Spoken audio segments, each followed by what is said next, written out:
إن الحمد لله نحمده ونستعينه ونؤمن به ونتوكل عليه ونعوذ بالله من شرور أنفسنا ومن سيئات أعمالنا من يهده الله فلا مضل له ومن يضلل فلا هادي له وأشهد أن لا إله إلا الله وحده لا شريك له وأن محمدا صلى الله عليه وسلم عبده ورسوله أرسله بالهدى ودين الحق ليظهره على الدين كله ولو كره المشركون.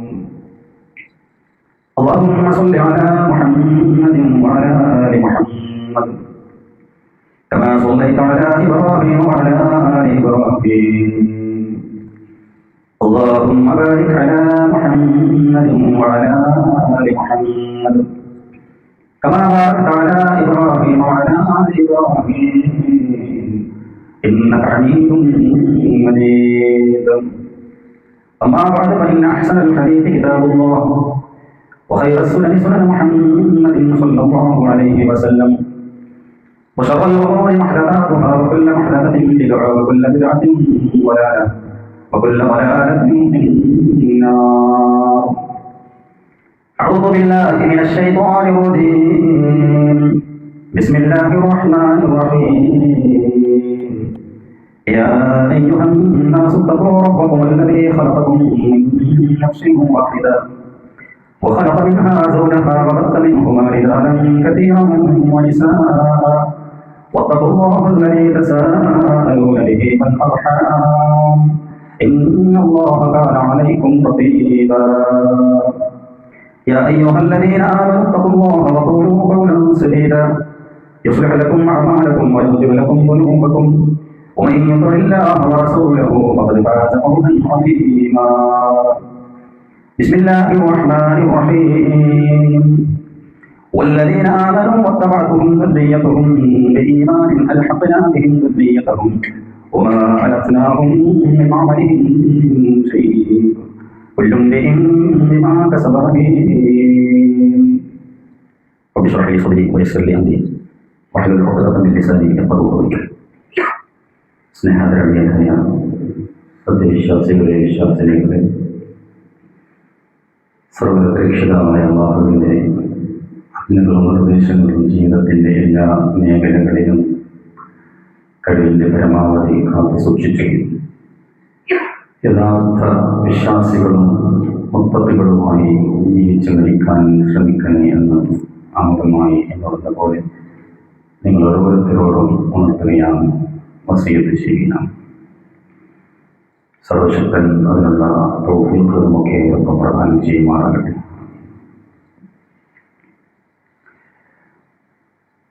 പള്ളിയുടെ മധ്യഭാഗം കാലിയായി കിടക്കുന്നു.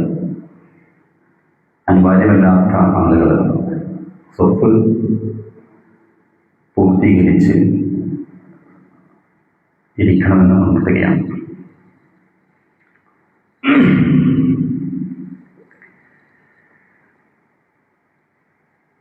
വിശുദ്ധ ഖുർആനിൽ 1,24,000-ൽ പരം പ്രവാചകന്മാരുടെ ആഗമനത്തെക്കുറിച്ച് സൂചിപ്പിക്കുന്നുണ്ട്. അതിൽ തന്നെ 25 പ്രവാചകന്മാരെ പേരെടുത്ത് പരാമർശിക്കുന്നുണ്ട്. പ്രവാചകൻ സല്ലല്ലാഹു അലൈഹി വസല്ലമയുടെ 1,50,000-ലധികം വരുന്ന സഹാബികളിൽ ഒരാളുടെ പേര് മാത്രമാണ് പരിശുദ്ധ ഖുർആനിൽ പേരെടുത്ത് പരാമർശിക്കുന്നത്. പ്രവാചകന്റെ സന്തത സഹചാരിയായിരുന്ന മഹാനായ സിദ്ദീഖ് റളിയല്ലാഹു അൻഹുവിന്റെ വിഷയം വന്നപ്പോൾ പോലും ഇത് യഖൂലു ലിസാഹിബിഹി എന്നാണ്. അദ്ദേഹം തന്റെ സാഹിബിനോട്, സുഹൃത്തിനോട് സംസാരിച്ചു എന്നാണ്. അപ്പോഴും പേരെടുത്ത് സിദ്ദീഖ് എന്ന് പറയുന്നില്ല, അല്ലെങ്കിൽ അബൂബക്കർ എന്ന് പറയുന്നില്ല. അശ്റഫുൽ മുബശ്ശിരീങ്ങളെ പറ്റി പോലും പേരെടുത്ത് വിശുദ്ധ ഖുർആൻ പരാമർശിക്കുന്നില്ല. എന്നാൽ ലോകാവസാനം വരെ വായിക്കപ്പെടുന്ന വിശുദ്ധ ഖുർആനിൽ ഇന്നും നമ്മൾ അനുസ്മരിക്കുന്ന ഏക സഹാബിയാണ് മഹാനായ സെയ്ദ് ഇബ്നു ഹാരിസ റളിയല്ലാഹു അൻഹു. ഹിബ്ബുർ റസൂൽ എന്നാണ് അദ്ദേഹം ചരിത്രത്തിൽ അറിയപ്പെടുന്നത്. പ്രവാചകന്റെ പ്രിയങ്കരൻ. അദ്ദേഹത്തിന്റെ ചരിത്രം വളരെ വ്യാപകമായി അപാരമായി പ്രതിപാദിക്കപ്പെടുന്നുണ്ട്. ബനൂതല ഗോത്രക്കാരനാണ് അദ്ദേഹം. ചെറിയ കുട്ടിയായിരിക്കുമ്പോൾ മാതാവുമൊത്ത് ഒരു യാത്രക്കിറങ്ങിയപ്പോൾ ഒരു കൊള്ളസംഘം വന്ന് അദ്ദേഹത്തെ തട്ടിയെടുക്കുകയാണ്. ഒക്കാവ ചന്തയിൽ കൊണ്ടുപോയി വിൽക്കപ്പെടുന്നു. പിന്നീട് അദ്ദേഹം മഹാനായ ഹക്കീം ഇബ്നു ഹിസാം റളിയല്ലാഹു അൻഹു, ജാഹിലിയ്യ കാലഘട്ടത്തിലാണ്, പ്രവാചകന്റെ നബുവത്തിന്റെ മുമ്പ്, ഹക്കീം ഇബ്നു ഹിസാം അദ്ദേഹത്തെ വിലക്ക് വാങ്ങി തന്റെ അമ്മായിയായ പ്രവാചകന്റെ പത്നിയായി പിന്നീട് വന്ന ഖദീജ ബിൻത് ഖുവൈലിദ് റളിയല്ലാഹു അൻഹക്ക് 400 ദിർഹമിന് വിൽക്കുകയാണ്. വിവാഹശേഷം തന്റെ പ്രിയതമനുള്ള സമ്മാനമായി ഖദീജ റളിയല്ലാഹു അൻഹ റസൂലുള്ളാഹിക്ക് കൊടുത്ത ഒരു പാരിതോഷികമായിരുന്നു മഹാനായ സെയ്ദ് ഇബ്നു ഹാരിസ റളിയല്ലാഹു അൻഹു. പിന്നീട് പ്രവാചകന്റെ തണലിലാണ് അദ്ദേഹം വളരുന്നത്. അടിമയാണ്. റസൂലുള്ളാഹിന്റെ അടുക്കൽ കിട്ടിയപ്പോൾ സ്വതന്ത്രനാക്കി. അങ്ങനെ വളർന്നു. പ്രവാചകനോടൊപ്പം സദാസമയവും അദ്ദേഹം ഉണ്ടാകും. ലോകത്ത് കിട്ടി. അടിമകളിൽ നിന്ന് ആദ്യമായി, അല്ലെങ്കിൽ അടിമത്തമോചനം സിദ്ധിച്ചവരിൽ നിന്ന് ആദ്യമായി ഇസ്ലാം സ്വീകരിച്ച വ്യക്തിയാണ്. പ്രവാചകനോടൊപ്പം തന്റെ ബാല്യകാലം ആ ശിക്ഷണത്തിലും തണലിലും തർബീയത്തിലും വളർന്നുകൊണ്ടിരിക്കുകയാണ്. ജാഹിലിയ്യ കാലഘട്ടത്തിലെ ഹജ്ജ് ചെയ്യാൻ വേണ്ടി ബനൂതല ഗോത്രത്തിലെ ചില ആളുകൾ അങ്ങോട്ട് വരുന്നത്. മസ്ജിദുൽ ഹറാമിന്റെ മുറ്റത്ത് തങ്ങളിൽ നിന്നോ നഷ്ടപ്പെട്ടു പോയ ആ പിഞ്ചു കുഞ്ഞിനെ കണ്ടു. അവർ ഒരുപാട് വലുതായിട്ടുണ്ട്. അവരിൽ ചില ആളുകൾ സെയ്ദിനെ തിരിച്ചറിയുകയാണ്. ഉടനെ അവർ ബനൂതല ഗോത്രത്തിലേക്ക് പോയി ഹാരിസയോട് പറയുകയാണ്, നിന്റെ മോനെ ഞങ്ങൾ കണ്ടു. ഹാരിസക്കും സഹദ എന്ന അദ്ദേഹത്തിന്റെ മാതാവിനും അത് വല്ലാത്ത സന്തോഷമായി. കാരണം ഈ ഒരു കാലത്തും തങ്ങൾക്ക് വീണ്ടെടുക്കാൻ കഴിയില്ല എന്ന് ഉറച്ചു വിശ്വസിച്ചിരുന്ന ഒരു കുട്ടിയെ യാദൃശ്ചികമായി കണ്ടെത്തി എന്ന് പറയുമ്പോൾ ഏതൊരു മാതാവിനും പിതാവിനും ഉണ്ടാകുന്ന ആ ഒരു ആകാംക്ഷയും ജിജ്ഞാസയും സന്തോഷവും അവരെയും വല്ലാതെ ഹർഷഭരിതരാക്കി. ഉടനെ അവർ മക്കയിലേക്ക് യാത്ര തിരിക്കുകയാണ്. അങ്ങനെ കുട്ടിയെ കണ്ടു. ആരുടെ അധീനതയിലാണ് കഴിയുന്നത് എന്ന് അന്വേഷിച്ചപ്പോൾ മുഹമ്മദ് മുസ്തഫ സല്ലല്ലാഹു അലൈഹി വസല്ലമയുടെ അടുക്കലാണ്. എവിടെ മുഹമ്മദ്? കഅബാലയത്തിന്റെ തിരുമുറ്റത്തിരുന്ന പ്രവാചകൻ പ്രാർത്ഥനയിലാണ്. ഹാരിസയും അദ്ദേഹത്തിന്റെ പിതൃവ്യം, അദ്ദേഹത്തിന്റെ സഹോദരൻ കഅബും കൂടിയാണ് കുട്ടിയെ തിരിച്ചു കൊണ്ടുപോകാൻ വന്നിരിക്കുന്നത്. റസൂലുള്ളാഹിയോട് പറഞ്ഞു, മുഹമ്മദ്, നീ വലിയ കുടുംബത്തിൽ പിറന്ന ആളാണ്. ബനൂ ഹാഷിം കുടുംബം, ഖുറൈശ് ഗോത്രം, ഉദാരനാണ്. നിന്റെ പിതാക്കന്മാരെ ഞങ്ങൾക്കറിയാം. ആരെയും തടവിലാക്കുന്ന, അകാരണമായി പീഡിപ്പിക്കുന്ന പ്രകൃതക്കാരല്ല നീ. അതുകൊണ്ട് ഞങ്ങളുടെ മോനെ തിരിച്ചു തരണം. റസൂലുള്ളാഹി സ്വല്ലല്ലാഹു അലൈഹി വസല്ലം പറഞ്ഞു, ആരാ നിങ്ങളുടെ മോൻ? അവർ പറഞ്ഞു, സെയ്ദ്, നിന്റെ കൂടെ ഞങ്ങൾ കണ്ടിരുന്നല്ലോ. ആ, സെയ്ദിന്റെ ഉപ്പയാണല്ലേ നിങ്ങൾ? അതെ, ഞാൻ ഉപ്പയും ഇതെന്റെ സഹോദരൻ കഅബാണ്. റസൂലുള്ളാഹി പറഞ്ഞു, നിങ്ങളുടെ മകൻ സെയ്ദ് നിങ്ങളോടൊപ്പം വരാൻ തയ്യാറാണെങ്കിൽ തീർച്ചയായും എനിക്ക് സന്തോഷമേ ഉള്ളൂ. അവരുമായി നിങ്ങൾ സംസാരിച്ചുകൊള്ളൂ എന്നാണ്. അങ്ങനെ സെയ്ദ് റളിയല്ലാഹു അൻഹുവിനെ പ്രവാചകൻ വിളിച്ചു. എന്നിട്ട് ചോദിച്ചു, മൻ ഹൗലായി? ഈ നിൽക്കുന്നവരൊക്കെ ആരാണ് മോനെ? സെയ്ദ് പറഞ്ഞു, ഇതിൻ്റെ ഉപ്പയാണ്, മറ്റതിൻ്റെ അളാപ്പയാണ്. സെയ്ദിന് ഓർമ്മയുണ്ട്. റസൂലുള്ളാഹി പറഞ്ഞു, അവർ നിന്നെ കൊണ്ടുപോകാൻ വന്നതാണ്. സെയ്ദ് പറഞ്ഞു, ഇല്ല, മാ റഅയ്തു ബദീലൻ മുഹമ്മദിൻ ഉമ്മൻ വലാ അബ. പ്രവാചകരെ, അങ്ങേക്ക് ബദലായിട്ട് ഇവരെ ഞാൻ ഉമ്മയും ഉപ്പയും പിതൃവിനുമായി കണക്കാക്കാൻ എനിക്ക് കഴിയില്ല. മാ അന അഹദുൻ അഖ്താറു അലൈഹി.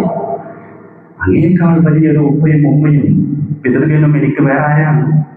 അങ്ങയുടെ തണലിൽ വളർന്ന് ആ സ്നേഹം പങ്കിട്ട് ജീവിതം കഴിച്ചു കൂട്ടി എനിക്ക് അങ്ങയെ വിട്ടു പോകുക എന്നത് അസാധ്യമാണ്, ചിന്തിക്കാൻ പോലും കഴിയില്ല. റസൂലുള്ളാഹി സ്വല്ലല്ലാഹു അലൈഹി വസല്ലമയുടെ മുഖത്ത് നോക്കി അവർ പ്രവാചകനെ ആക്ഷേപിക്കുകയാണ്. നീ ഞങ്ങൾക്ക് അവനെ വിട്ടുതരാതെ പിടിച്ചു വെക്കുന്നത് അനീതിയല്ലേ? ഞങ്ങളിൽ നിന്ന് നഷ്ടപ്പെട്ട പോയ മകനല്ലേ അവൻ? റസൂലുള്ളാഹി പറഞ്ഞു, ഞാൻ നിസ്സഹായനാണ്. അവൻ നിങ്ങളുടെ കൂടെ വരാൻ തയ്യാറാണെങ്കിൽ അവനെ പറഞ്ഞയക്കുന്നതിൽ എനിക്ക് സന്തോഷമേ ഉള്ളൂ. പക്ഷേ ഞാൻ ഒരാളെ തെരഞ്ഞെടുത്തു എന്ന് അവൻ പറയുമ്പോൾ പിന്നെ എങ്ങനെയാണ് എനിക്ക് എൻ്റെ അടുക്കൽ നിന്ന് അവൻ ആട്ടി ഓടിക്കാൻ സാധിക്കുക? എനിക്കൊരിക്കലും സാധ്യമല്ല. അവർ സെയ്ദിനോട് ചോദിച്ചു,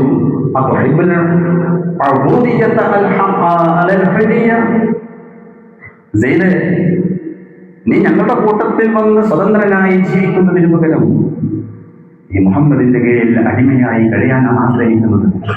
ഇതെന്തൊരു വർത്തമാനമാണ്? സെയ്ദ് പറഞ്ഞു, എനിക്ക് കഴിയില്ല. കാരണം അന്ന് വരെ സെയ്ദ് ബിൻ മുഹമ്മദ് എന്നാണ് അദ്ദേഹം വിളിക്കപ്പെട്ടിരുന്നത്. സെയ്ദ് ബിൻ മുഹമ്മദ്. പിന്നീടാണ് വിശുദ്ധ ഖുർആൻ അത് വിലക്കിക്കൊണ്ട് വചനമിറക്കുന്നത്.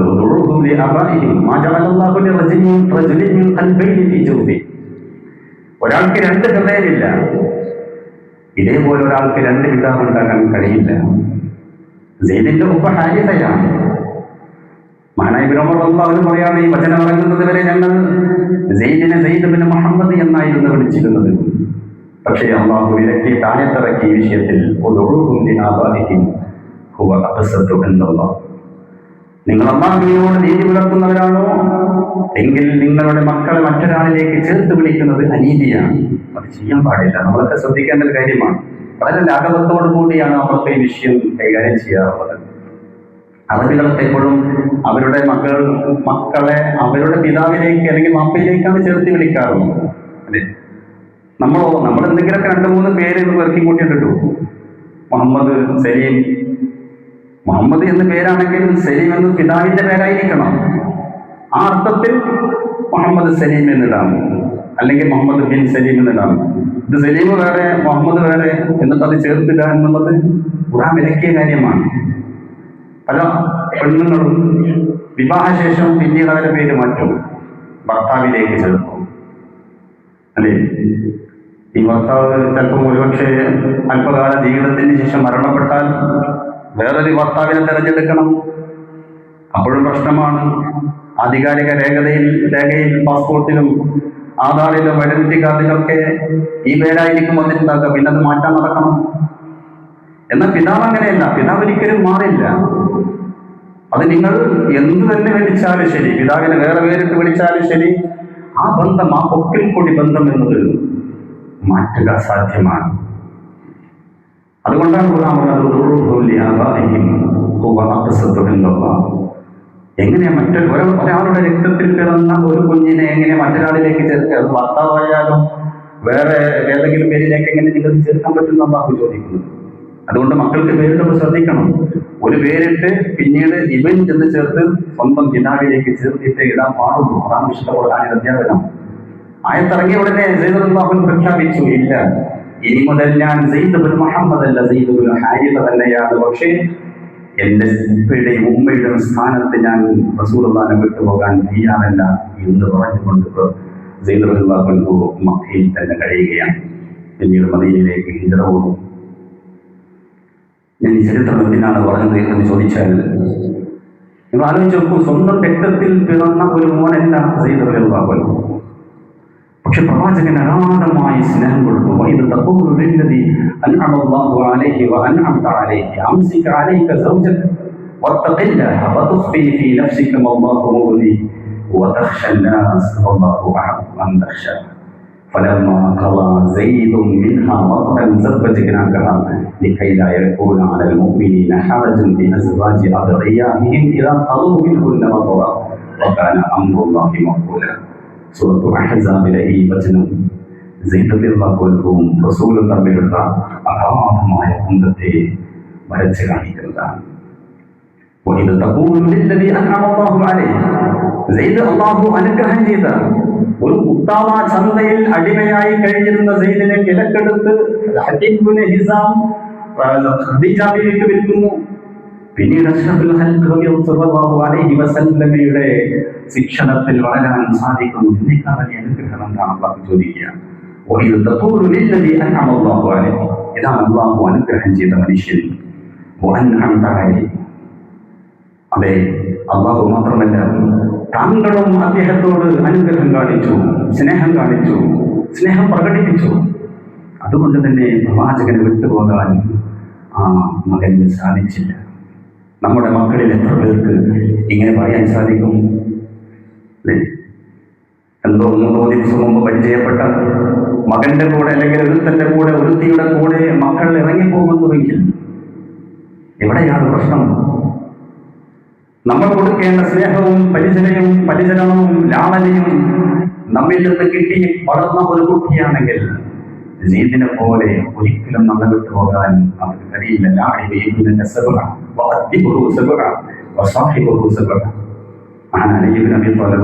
പറഞ്ഞു, കൊച്ചുകുട്ടിയാകുമ്പോൾ നീ അവരെ കൂടെ കഴിക്കണം, പിന്നീട് നീ അവനെ അതവുകൾ പഠിപ്പിക്കണം, നിന്റെ കൂടെ നിർത്തിയിട്ട് അതുകൂടെ ഇരിക്കണം.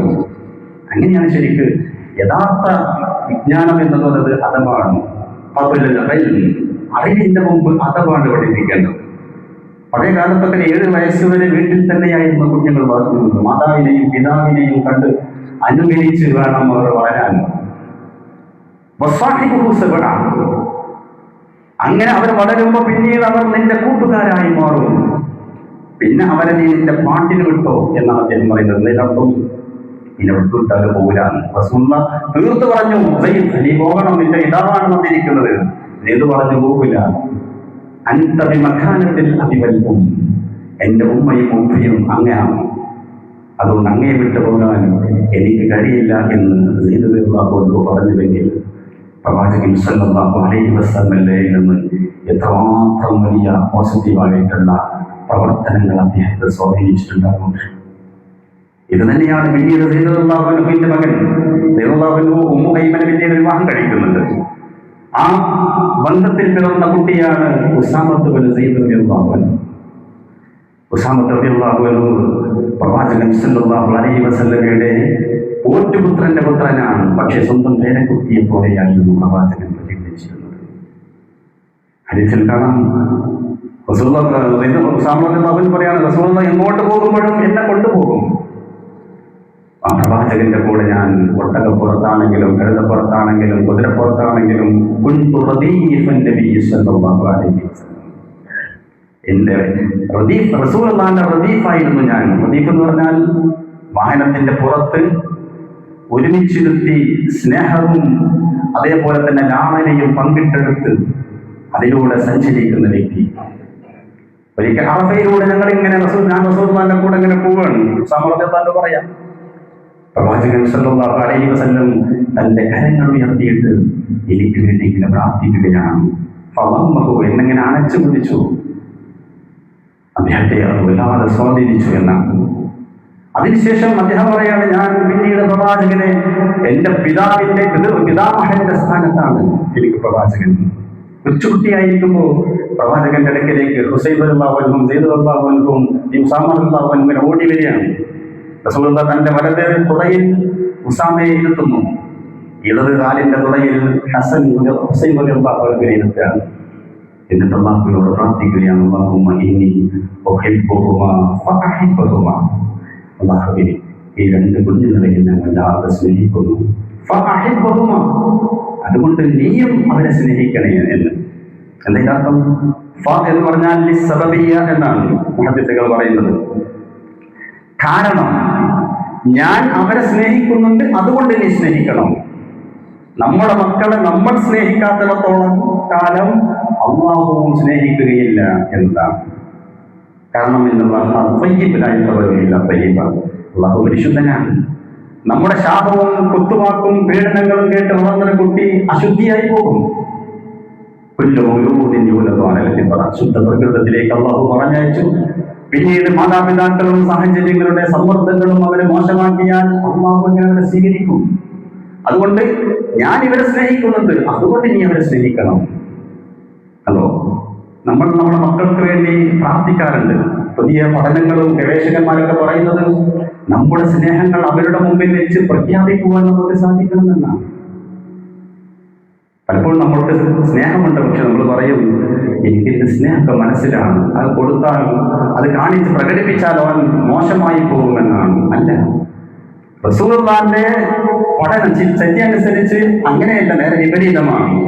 പ്രവാചകന്റെ കൂടെ ഒരു കുട്ടി ഒരാളിങ്ങനെ നിൽക്കുമ്പോൾ തന്റെ സമീപത്തു കൂടെ മറ്റൊരാളിങ്ങനെ പോവുകയാണ്. അദ്ദേഹം പറഞ്ഞു, എനിക്ക് അദ്ദേഹത്തെ വല്ലാത്ത ഇഷ്ടമാണ്, ഞാൻ അദ്ദേഹത്തെ സ്നേഹിക്കുന്നവനാണ്. റസൂൽ ചോദിച്ചു, നീ അത് അവനോട് എപ്പോഴെങ്കിലും പറഞ്ഞിട്ടുണ്ടോ എനിക്ക് നിന്നോട് സ്നേഹമാണെന്ന്? അദ്ദേഹം പറഞ്ഞില്ല. റസൂൽ പറഞ്ഞു, ഇദാ അഹബ്ബ റജുലൻ ഫൽയുഖ്ബിറുഹു അന്നഹു യുഹിബ്ബുഹു ഫഇന്നഹു അബ്ഖാ അൽ അമാന വ അഹ്ബത്തൽ ഹുബ്ബ്. നിന്റെ സ്നേഹം മനസ്സിൽ വെച്ചാൽ പിന്നെ ഇങ്ങനെ എങ്ങനെയാണ് അതിനൊരു സ്ഥായി ഭാവം ഉണ്ടാവുക? അതിന് ബോധ്യപ്പെടണ്ടേ. അതുകൊണ്ട് ആരെങ്കിലും മറ്റൊരാളെ സ്നേഹിക്കുന്നുവെങ്കിൽ അത് അവരോട് തുറന്നു പറയട്ടെ എന്ന് റസൂലുള്ളാഹി സ്വല്ലല്ലാഹു അലൈഹി വസല്ലം നമ്മുടെ മക്കളോട് നമുക്ക് തുറന്നു പറയാൻ സാധിച്ചിട്ടുണ്ടോ? മോനെ, എനിക്ക് നിന്നെ വല്ലാത്ത ഇഷ്ടമാണ്. അവരുടെ മുമ്പിൽ വെച്ച് അവരുടെ അഭാവത്തിൽ നമ്മൾ പലപ്പോഴും പ്രാർത്ഥിക്കാറുണ്ട്. പക്ഷെ അവരുടെ മുമ്പിൽ വെച്ച് പ്രവാചകൻ ഇങ്ങനെ പ്രാർത്ഥിച്ചതുപോലെ എപ്പോഴെങ്കിലും നിങ്ങൾക്ക് പ്രാർത്ഥിക്കാൻ സാധിച്ചിട്ടുണ്ടോ? പടച്ചവനെ, ഈ കുട്ടിയെ നീ സ്നേഹിക്കണേ, ഈ കുട്ടിയെ നീ സ്വർഗത്തിന്റെ അംഗമാക്കണേ എന്ന് അവരുടെ മുമ്പിൽ വെച്ച് പ്രാർത്ഥിച്ചാൽ അവർക്ക് കിട്ടുന്ന ആത്മവിശ്വാസം എത്രയായിരിക്കും? അവരെ അണച്ചു പിടിച്ചുകൊണ്ട് അത് പ്രാർത്ഥിക്കാൻ സാധിക്കണമെന്നാണ്. ഹസൻ ഹുസൈൻ ഇങ്ങനെ കയറി വന്നപ്പോൾ പ്രവാചകൻ സല്ലല്ലാഹു അലൈഹി വസല്ലം തന്റെ നെഞ്ചോട് രണ്ട് കുട്ടികളെയും ചേർത്ത് പിടിച്ചിട്ട് പ്രവാചകൻ പറയാണ്, ഇന്നൽ വലദ മബ്ഖല വമജ്ഹല വമജ്ബന വമജ്ഹല. മക്കൾ എന്നത് നമ്മളെ വീര്യമാക്കും, മക്കൾ എന്നത് നമ്മളെ പിശുക്കരാക്കും, മക്കൾ എന്നത് നമ്മളെ അജ്ഞരാക്കും. എന്താ ഇതിന്റെ അർത്ഥം? എങ്ങനെ മക്കൾ ഉണ്ടായവർ ഭീരുക്കളാകുന്നത്? പലപ്പോഴും പല പ്രശ്നങ്ങളിൽ നമ്മൾ മാറി നിൽക്കുന്നത് എന്തുകൊണ്ടാണ്? കുട്ടികളെ വിചാരിച്ചിട്ടാണ്. എന്റെ കുട്ടികൾ എത്തിയുമായി പോകുമോ എന്ന് പേടിച്ചിട്ട് പല സംഘടനകളിൽ നിന്നും സംഘർഷങ്ങളിൽ നിന്നും നമ്മൾ മാറി നിൽക്കാറുണ്ട്. പലപ്പോഴും പലർക്കും ധർമ്മം കൊടുക്കുമ്പോഴും പണം കൊടുക്കുമ്പോഴൊക്കെ നമുക്കുള്ള പേടി എന്താണ്? കുട്ടികൾ വളർന്നു വരുന്നുണ്ട്, അവർക്കില്ലാതെ പോകുമോ, അവനെ പിശുക്കനാക്കും. പല ക്ലാസ്സുകളിലേക്കോ പഠന കേന്ദ്രങ്ങളിലേക്കോ പോകാൻ നമുക്ക് തടസ്സം നിൽക്കും ചിലപ്പോൾ മക്കൾ. ഞാൻ പോയാൽ എന്റെ അടുക്കൽ മക്കളുടെ അടുക്കൽ ആളുണ്ടാവുകയില്ല. ഇതൊക്കെ ഒരു പരീക്ഷണമാണ്. ഇന്ന മിൻ അസ്വാജിക്കും ഔലാദിക്കും അദുവ്വൻ ലക്കും ഫഹ്ദറുഹും. വിശുദ്ധ ഖുർആൻ പറഞ്ഞു, നിങ്ങളുടെ മക്കൾ, നിങ്ങളുടെ ഇണകൾ, അത് ഭാര്യയ്ക്ക് ഭർത്താവാകട്ടെ, ഭർത്താവിന്റെ ഭാര്യമാകട്ടെ, പരീക്ഷണമാണ്. പക്ഷെ ഈ പരീക്ഷണം എങ്ങനെയാണ് നമ്മൾ കൈകാര്യം ചെയ്യേണ്ടത്? അവരിൽ നിന്ന് നമുക്ക് ഇഷ്ടമില്ലാത്തത് കേൾക്കേണ്ടി വരും. നിങ്ങൾ പരസ്പരം നാം ശത്രുക്കളാക്കിയിട്ടുണ്ട്, പരസ്പരം പരീക്ഷണങ്ങളാക്കിയിട്ടുണ്ട്. മക്കളിൽ നിന്ന് നമുക്ക് നമ്മൾ ഇഷ്ടപ്പെടാത്തത് കേൾക്കേണ്ടി വരും, ഭാര്യയിൽ നിന്ന് കേൾക്കേണ്ടി വരും, ഇണകളിൽ നിന്ന് കേൾക്കേണ്ടി വരും. ഈ സമയത്ത് നമ്മൾ എന്ത് സമീപനമാണ് സ്വീകരിക്കേണ്ടത്? അവർക്ക് വിട്ടുകൊടുക്കണം, മാപ്പ് കൊടുക്കണം, ക്ഷമിക്കണം. കാരണം അള്ള പറയാണ്, ഞാൻ നിങ്ങൾ ക്ഷമിക്കുന്നുണ്ടോ എന്നാണ് പരീക്ഷിക്കുന്നത്. അതാണ് ഈ പരീക്ഷണം എന്ന് പറയുന്നത്. അവിടെ ക്ഷമിച്ചാലോ അത് നമുക്ക് അനുഗ്രഹമായി മാറും. ഒരു യൂണിവേഴ്സൽ ലോ ആയിട്ട് പുതിയ പഠനങ്ങളിൽ കാണാം, E+O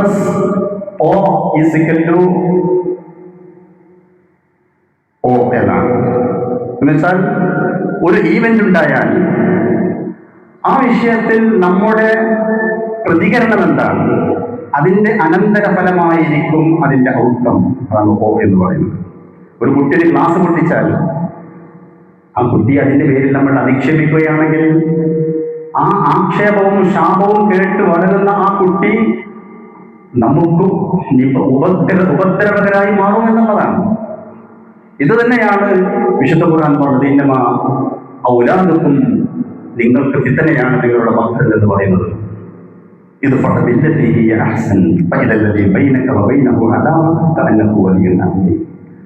എന്ത് മോശമായ പ്രവർത്തനങ്ങളിൽ നിങ്ങളുടെ മക്കളിൽ നിന്നുണ്ടായാലും മറ്റു ആളുകളിൽ നിന്നുണ്ടായാലും ഏറ്റവും നല്ല രൂപത്തിലായിരിക്കും നിങ്ങൾ പ്രതികരിക്കണം. ഇത് ഏറ്റവും നല്ല രൂപത്തിൽ നിങ്ങൾ പ്രതികരിക്കണം എന്ന് പറയുമ്പോൾ ഏറ്റവും മോശമായ രൂപത്തിലായിരിക്കും നമുക്ക് അവരിൽ നിന്ന് പ്രശ്നങ്ങൾ ഉണ്ടായിട്ടുണ്ടാവുക. അതുകൊണ്ടാണ്. എന്നാൽ എന്തായിട്ട് ഔട്ട്കം, അതിന്റെ ഫലം എന്താണ്?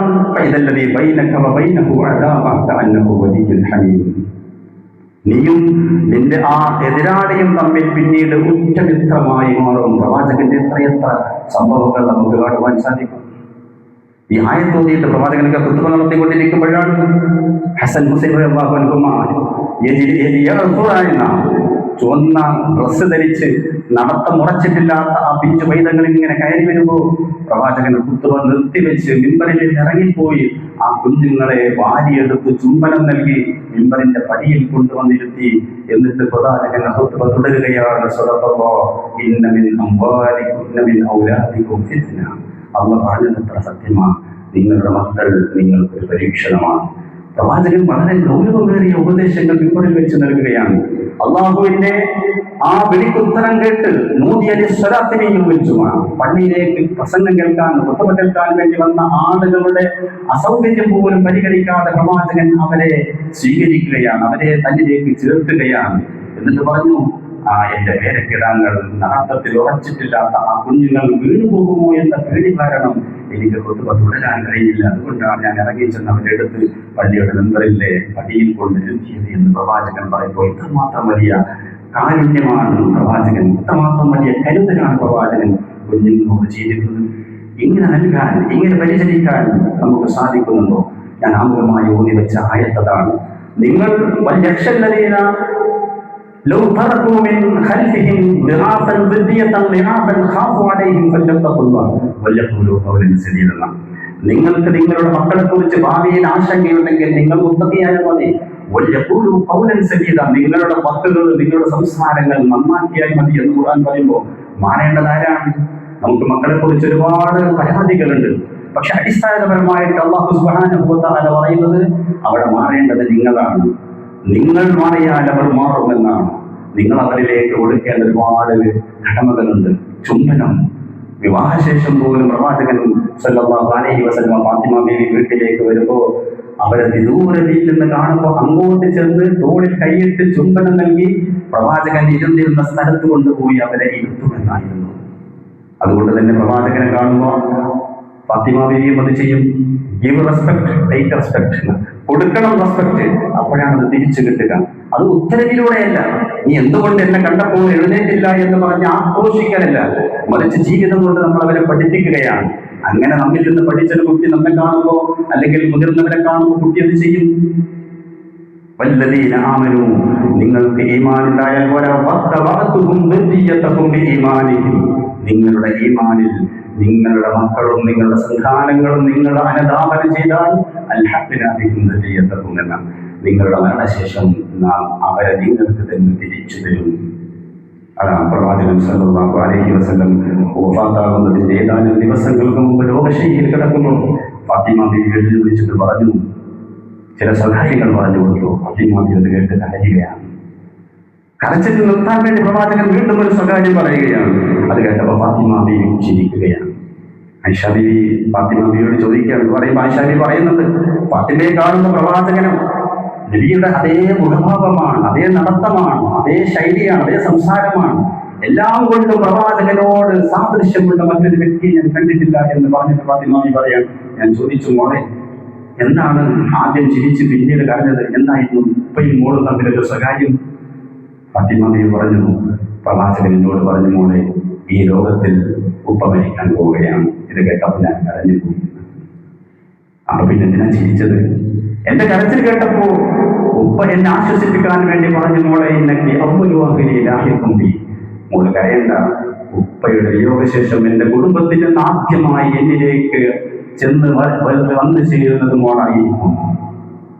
അതെ, തന്റെ 28-ാമത്തെ വയസ്സിൽ പ്രവാചകന്റെ വിയോഗം കഴിഞ്ഞ് ഏകദേശം 6 മാസം കഴിഞ്ഞപ്പോഴേക്ക് ഫാത്തിമ ബീവി റസൂലുള്ളാഹി സ്വല്ലല്ലാഹു അലൈഹി വസല്ലമയിലേക്ക് യാത്ര തിരിച്ചു മരണപ്പെട്ടു. നമുക്കും മരണപ്പെടുമ്പോൾ എൻ്റെ കാലശേഷം എൻ്റെ കുടുംബത്തിൽ നിന്ന് എൻ്റെ മക്കൾ എൻ്റെ എന്നിലേക്ക് തിരിച്ചു വരും. അൽഹഖനാബിഹിം, അതാണ് പ്രവാചകൻ ഉപയോഗിച്ച് പറഞ്ഞത്. ഇന്നക്കി അവ്വലു അഹ്ലി ലാഹിഖും ബി, എന്നിലേക്ക് ആദ്യമായി തിരിച്ചു വരുന്നത് നീ ആയിരിക്കും. ഇത് കേട്ടപ്പോൾ എൻ്റെ ഉപ്പയെ എനിക്ക് വീണ്ടും കാണാമല്ലോ എന്ന സന്തോഷം കൊണ്ട് ഞാൻ ചിരിച്ചു പോയതാണ് എന്ന് ഫാത്തിമ പ്രതികരിച്ചിട്ടുണ്ടെങ്കിൽ അങ്ങനെയുള്ള ഒരു ഉപ്പയും മോളുമാകാൻ നമുക്കും സാധിക്കേണ്ടതുണ്ട്. സർവശക്തൻ അനുഗ്രഹിക്കുമാറാകട്ടെ. أقول قولي هذا أستغفر الله لي ولكم ولجميع المسلمين والمؤمنين أجمعين فاستغفروه إنه هو الغفور الرحيم.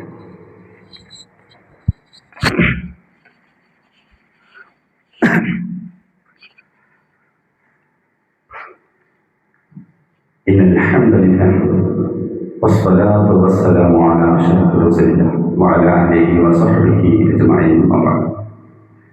ഒരിക്കൽ കൂടി അള്ളാഹുവിൻ്റെ നിയമങ്ങളനുസരിച്ച് ജീവിതം ധന്യമാക്കണേ എന്ന് മുൻപതിയാണ്. മഹാനായ ഉമർ ഇബ്നുൽ ഖത്താബ് റളിയല്ലാഹു അൻഹു ഖലീഫയായിരിക്കുമ്പോൾ ഒരു പിതാവ് മകനുമായിട്ട് വരികയാണ്. എന്നിട്ട് പിതാവ് പറയുന്നത്, മോനെ ഒന്ന് ഉപദേശിക്കണം, നന്നാക്കണം, അവൻ മോശമാണ്, പറയുന്നത് അനുസരിക്കുന്നില്ല, അവനെ പറ്റിയുള്ള ഒരുപാട് മോശമായ വർത്തമാനങ്ങൾ. ഖലീഫ പറഞ്ഞു, മോനെ ഉമ്മയോട് ഒരുപാട് ബാധ്യതയുണ്ട് നമുക്ക്, അത് മോൻ നിർവഹിക്കണമെന്ന് പറഞ്ഞ് ഏതാനും ചില ഉപദേശങ്ങൾ തന്നെ. മോൻ ചോദിച്ചു, അമീറുൽ മുഅ്മിനീൻ, ഉപ്പാക്ക് മക്കളോട് വല്ല ബാധ്യതയുണ്ടോ? മക്കൾക്ക് ഉപ്പയോടുള്ള ബാധ്യത എന്ന് പറഞ്ഞതെന്ന് എനിക്ക് മനസ്സിലായി, പക്ഷെ ഉപ്പാക്ക് മക്കളോട് വല്ല ബാധ്യതയുമുണ്ടോ? ഖലീഫ പറഞ്ഞു, അതെ, ഉമ്മയെ തെരഞ്ഞെടുക്കുമ്പോൾ നല്ല ദീനിയായ കുടുംബത്തിലുള്ള പെണ്ണായിരിക്കണം, അതിൽ മാത്രമാണ്. والبلد الطيب يخرج نباته بإذن ربه والذي خبث لا يخرج إلا نكدا. ഖുർആൻ പറഞ്ഞു, നല്ല ഫലഭൂയിഷ്ഠമായ മണ്ണിൽ നിന്ന് മാത്രമാണ് രുചികരമായ കായ്കനികൾ നിങ്ങൾ ലഭിക്കുക. മോശപ്പെട്ട പ്രതലത്തിൽ, പറമ്പിൽ നിന്ന്, സ്ഥലത്തിൽ നിന്ന് ഒരിക്കലും രുചികരമായ വിഭവങ്ങൾ ലഭിക്കുകയില്ല. ഇത് കുടുംബ ബന്ധത്തെ കുറിച്ച് സൂചിപ്പിക്കുന്ന വചനമാണ്. നമ്മളിറക്കുന്ന നമ്മുടെ കൃഷിയിടന്ന് ഖുർആൻ പറഞ്ഞെന്നൊക്കെ പറഞ്ഞ് പരാമർശിക്കാറുണ്ട്, പരിഹസിക്കാറുണ്ട്. യഥാർത്ഥത്തിൽ ഒരു കൃഷിയിടത്തിൽ നിന്ന് നമുക്ക് ലഭിക്കുന്നതൊക്കെ തന്നെയാണ് കുടുംബജീവിതത്തിൽ ലഭിക്കുന്നത്. നല്ല ഇണയായിരിക്കണം, അവരിൽ നിന്നാണ് നല്ല സന്താനങ്ങൾ ലഭിക്കുക. അതുകൊണ്ട് ഉമ്മയെ തെരഞ്ഞെടുക്കുമ്പോൾ ശ്രദ്ധിക്കണം, നല്ല പേരിടണം. അതേപോലെ തന്നെ വിശുദ്ധ ഖുർആൻ പഠിപ്പിക്കണം. കുട്ടി പറഞ്ഞില്ല, എൻ്റെ ഉമ്മ മോശമാണ്. വഖദ് സമ്മാനി ജുഅല, എനിക്ക് എൻ്റെ ഉപ്പയുടെ പേര് ജുഅല എന്നാണ്. ജുഅല എന്ന് പറഞ്ഞാൽ കരിവണ്ട് എന്ന് പറയില്ലേ, കരിവണ്ട് എന്ന എൻ്റെ പേര്. വലം യഅല്ലിമനി മിനൽ കിതാബി ഹർഫൻ വാഹിദ, പരിശുദ്ധ ഖുർആനിൽ ഒരു ഹർഫ് പോലും എന്നെ ഇതുവരെ പഠിപ്പിച്ചിട്ടില്ല. പിന്നെ ഞാൻ ഇങ്ങനെ ആയതിൽ എന്നെ കുറ്റം പറഞ്ഞിട്ടെന്താണ്? ഖലീഫ പിതാവിനെ ഇറക്കി വിട്ടു എന്നാണ്. നിന്റെ മകൻ നിന്നെ ഉപദ്രവിച്ചിട്ടുണ്ട്, നിന്റെ ഉമ്മയെ ഉപദ്രവിക്കുന്നുണ്ട്, ശരിയാണ്. പക്ഷേ അതിന് മുമ്പ് നീ അത് കൊടുത്തതാണ് നിനക്ക് തിരിച്ചു കിട്ടുന്നത്. നമ്മൾ സാധാരണ നടത്തുന്ന പ്രാർത്ഥന എന്താണ്? റബ്ബിർഹംഹുമാ കമാ റബ്ബയാനി സഗീറ. എല്ലാ പ്രാർത്ഥനയും നമ്മൾ നിർവഹിക്കുമ്പോൾ അൺകണ്ടീഷനാണ്. പക്ഷെ ഈ പ്രാർത്ഥനയിൽ ഒരു കണ്ടീഷനുണ്ട്. റബ്ബിർഹംഹുമാ, പടച്ചവനെ എന്റെ മാതാപിതാക്കൾക്ക് നീ കരുണ കാണിക്കണേ, കമാ റബ്ബയാനി സഗീറ, എന്നെ ചെറുപ്പത്തിൽ എങ്ങനെയാണോ അവർ കരുണ ചെയ്ത് വളർത്തിയെടുത്തത് പോലെ ചെയ്താൽ മതി. അപ്പൊ നമ്മൾക്ക് മക്കൾ പ്രാർത്ഥിക്കണമെന്ന് ആഗ്രഹമുണ്ട്, പക്ഷെ നമ്മൾ എന്താണോ കൊടുത്തത് അതേപോലെയാണ് അവരുടെ പ്രാർത്ഥനയുടെ ഉത്തരമായിട്ട് നമുക്ക് തിരിച്ചു കിട്ടുക.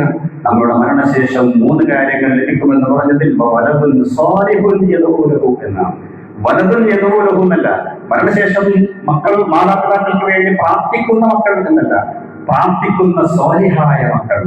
അങ്ങനെയുള്ള മക്കളെ വാർത്തെടുക്കാൻ നമുക്ക് സാധിക്കണം. ഈ അവധിക്കാലം അതിന് ഉപയുക്തമായ രൂപത്തിലുള്ള സ്ഥാപനങ്ങളും പഠന കേന്ദ്രങ്ങളും കണ്ടെത്തുവാനും നമ്മുടെ മക്കളെ ആ രൂപത്തിൽ സമുദ്ധരിച്ച് ഇഹത്തിലും പരത്തിലും നമുക്ക് ഉപകാരപ്പെടുന്ന മക്കളാക്കി തീർക്കുവാനും നമ്മുടെ ഭാഗത്ത് നിന്ന് ബോധപൂർവമായ ശ്രമം ഉണ്ടായെങ്കിൽ മാത്രമേ ഈ പാരന്റിംഗ് വിജയിക്കുകയുള്ളൂ എന്ന വസ്തുത മനസ്സിലാക്കുക. സർവശക്തന് ലോകത്തും ഉപകാരപ്പെടുന്നു.